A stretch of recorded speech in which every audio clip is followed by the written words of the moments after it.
जी friends, आप देख रहे YouTube channel voice of Kayani और मैं सफदर खान क्यानी।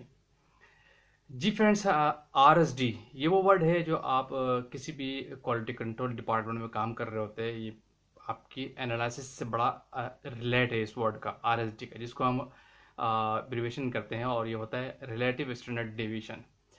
बेसिकली ये RSD क्या है और ये किन किन फैक्टर्स पर डिपेंड करती है और इस RSD को हम कहाँ और किस एनालिसिस में कैलकुलेट कर रहे होते हैं, आज हम इस वीडियो में हम ये डिस्कस करेंगे कि RSD बेसिकली होती क्या है।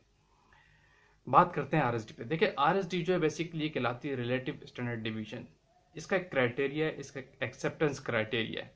इसका 90% जो है ना, 99%, 98% जो इसका रिलेशन है वो आपकी HPLC एनालिसिस में, यानी आपकी एनालिसिस से रिलेट है। ये HPLC पे तो आप 90%, लेकिन बहुत सी जगहों पे RSD आपके स्टैंडर्ड के अलावा आप ज़्यादा फोकस आपका स्टैंडर्ड होता है। स्टैंडर्ड के अलावा आपके सैंपल से भी रिलेट होती है और आप कोई दूसरी एनालिसिस कर रहे हैं तो उन जगहों पे भी आपको RSD की नीड होती है। कई जगहों पे रेकमेंडेड है, जैसे आप डिजोल्यूशन करते हैं, डिजोल्यूशन के जो स्टैंडर्ड होते हैं उनमें भी डिपेंड करता है। और डिजोल्यूशन जो आप लगाते हैं इटसेल्फ, उसकी भी RSD की लिमिट होती है। RSD की लिमिट, RSD इटसेल्फ सिर्फ स्टैंडर्ड से रिलेट नहीं है और बहुत सारे एनालिसिस में भी इसकी कैलकुलेशन की जाती है और इसकी लिमिट डिफाइन होती है। अच्छा, सबसे पहली बात तो ये कि जब आप HPLC पे एनालिसिस करते हैं तो आपको अपने स्टैंडर्ड्स की RSD निकालते हैं, यानी आप एक स्टैंडर्ड बनाते हैं और उसके 5 रेप्लिकेट लगाते हैं और उसकी RSD कैलकुलेट करते हैं उसके एरियाज की। कॉमन कंसेप्ट जनरल यही है कि RSD बेसिकली क्या है, हम अपना एक स्टैंडर्ड लगाते हैं HPLC पे।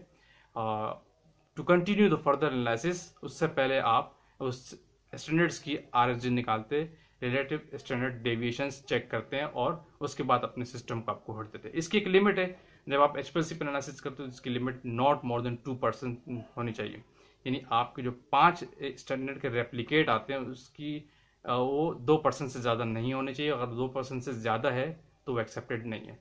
बेसिकली ये एक डेविएशन है, यानी ये कोई आपका जो एरियाज आ रहा होता है स्टैंडर्ड का, वो एक दूसरे से कितना डेविएट करते हैं, ये बेसिकली आप चेक करते हो। इसीलिए उसको 2% से ज्यादा, एक या दो का आपस में एक दूसरे से 2% से ज्यादा अपने ट्रैक से नहीं हटना चाहिए उन एरियाज को।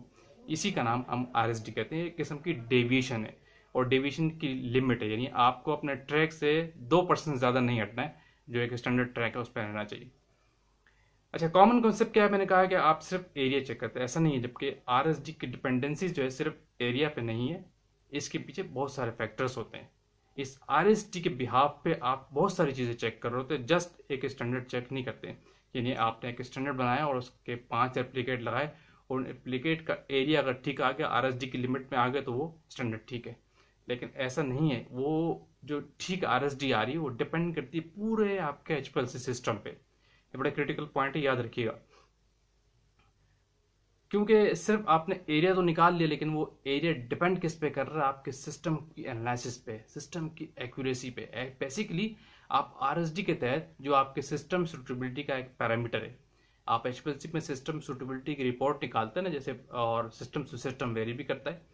और आप अगर एजिलेंट का सिस्टम यूज करते हैं तो वहाँ पे परफॉर्मेंस रिपोर्ट की नाम होती है, कोई वाटर्स का, स्मार्टजो का ब्रांड यूज करते हैं तो वहाँ पे सिस्टम सूटेबिलिटी की रिपोर्ट होती है। टर्मिनोलॉजी डिफरेंट हो सकती है लेकिन थीम सेम ही है, ठीक है। उसमें एक फैक्टर होता है RSD का, क्योंकि सिस्टम सूटेबिलिटी रिपोर्ट में बहुत सारे फैक्टर होते हैं। टेरिंग फैक्टर होता है, रेजोल्यूशन होता है आपका, और दूसरे बहुत सारे फैक्टर्स आते हैं। और मेन जो कॉन्स्टेंट होता है, मेन कॉन्स्टिट्यूंट जो उसका होता है वो होता है RSD।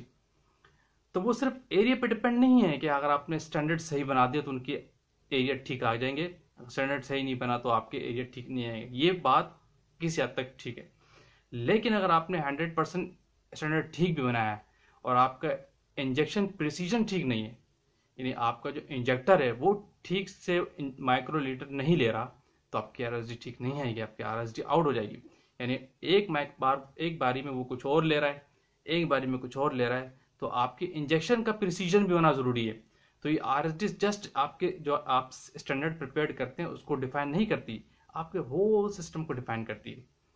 यानी पहली एग्जांपल मैंने आपको क्या दी, इंजेक्शन प्रिसीजन। आपका इंजेक्शन ही ठीक से वो नहीं ले रहा तो RSD आपकी कैसे ठीक आएगी। दूसरा फैक्टर, आपके सिस्टम में एयर बबल। अगर आपके सिस्टम में कहीं से एयर बबल्स है तो कैन यू इमेजिन कि आपका एरिया ठीक आएगा? कभी भी नहीं आएगा।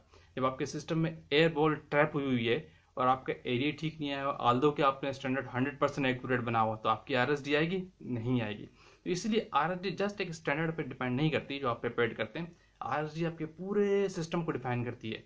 आपकी बेसलाइन ही ठीक नहीं है तो आपकी आरएसडी कैसे आएगी? यानी आपका सिस्टम बिल्कुल आइडल कंडीशन में अलाइन होता है, तो ये आरएसडी जस्ट उस पूरे सिस्टम को डिफाइन कर रही होती है।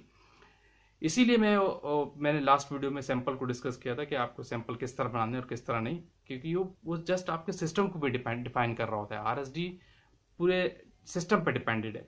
एयर बबल आ गई, एरिया ठीक नहीं आएगा, आपको इंजेक्शन प्रेशर सही से नहीं ले रहा, कैसे आएगा? आपकी आरएसडी आएगी। यानी आपका पंप भी अगर ठीक से काम नहीं कर रहा, प्रेशर सही फ्लो रेट सही से नहीं कर रहा, उसमें एयर आई हुई है, एयर ट्रैप्ड हुई है, सिस्टम में एयर है, तो आपका एरिया आएगा ही ठीक नहीं आएगा और आपकी आरएसडी ठीक नहीं आती। क्लियर? यानी आरएसडी का एक फार्मूला होता है, आप मैन्युअली भी कैलकुलेट करते हैं, लेकिन नॉर्मली बेस्ट प्रैक्टिस, गाइडलाइन और ऑडिट की और ड्रैप की रिक्वायरमेंट क्या है कि आरएसडी यानी बेस्ट प्रैक्टिस क्या है, आरएसडी आपकी सिस्टम से निकलनी चाहिए। आरएसडी आप मैनुअल भी कैलकुलेट कर सकते हैं, यूएसपी में इसका फार्मूला डिफाइन है। टैलिंग फैक्टर भी आप मैनुअली निकाल सकते हैं, यूएसपी में डिफाइन है। लेकिन अब आप नए दौर में खड़े हैं, एडवांस टेक्नोलॉजी में खड़े हैं, तो आपके एडवांस टेक्नोलॉजी की और एडवांस सीजीएमपी की रिक्वायरमेंट यही है कि आपके आरएसडी और टैलिंग फैक्टर, रेजोल्यूशन, ये सारी चीजें आपके सिस्टम से कैलकुलेट हो आनी चाहिए। यानी आपको एचपीएलसी का सिस्टम है वो ऑटोमेटिक इन चीजों को कैलकुलेट करके दे। ठीक है, तो उसको हम आरएसडी वो वाले जो आरएसडी और वो वाला टैलिंग फैक्टर जो एक्सेप्टेड है, वैसे तो आप इसको मैनुअल भी निकाल सकते हैं। ठीक है, आरएसडी का भी फार्मूला होता है, टैलिंग फैक्टर का भी फार्मूला होता है, हर चीज के फार्मूले यूएसपी में डिफाइन है। गाइडलाइन आपको देती है कि आप मैनुअल, जिस जमाने में जब सॉफ्टवेयर नहीं हुआ करते थे, लोग पुराने सॉफ्टवेयर पे काम करते थे, तो लोग मैनुअल चीज भी निकालते थे और मैनुअल तरीके से भी टैलिंग फैक्टर कैलकुलेट करते थे। बेस्ट प्रैक्टिस क्या है कि आपने ये सारी चीजें एचपीएलसी के सॉफ्टवेयर के थ्रू निकालनी है। क्लियर? यानी कहना मकसद ये था आज आरएसडी के वाले से कि आरएसडी होती क्या है बेसिकली, और आप क्यों निकालते हैं और किन किन फैक्टर्स पे डिपेंड होती है। होपफुली कि आपको ये आरएसडी का कंसेप्ट क्लियर हो गया होगा। तो इसी तरह की टेक्निकल वीडियोस मैं अपनी वीडियोस में डिस्कस करता रहता हूँ। बहुत सारी और लेक्चर्स डिफरेंट हवाले से भी होते हैं। तो जो लोग चैनल पर न्यू है, चैनल को सब्सक्राइब कर दीजिए ताकि इस तरह की टेक्निकल वीडियोस आप तक पहुंचती रहे। वीडियो को यहाँ क्लोज करते हैं। Thank you for watching. अल्लाह हाफिज़।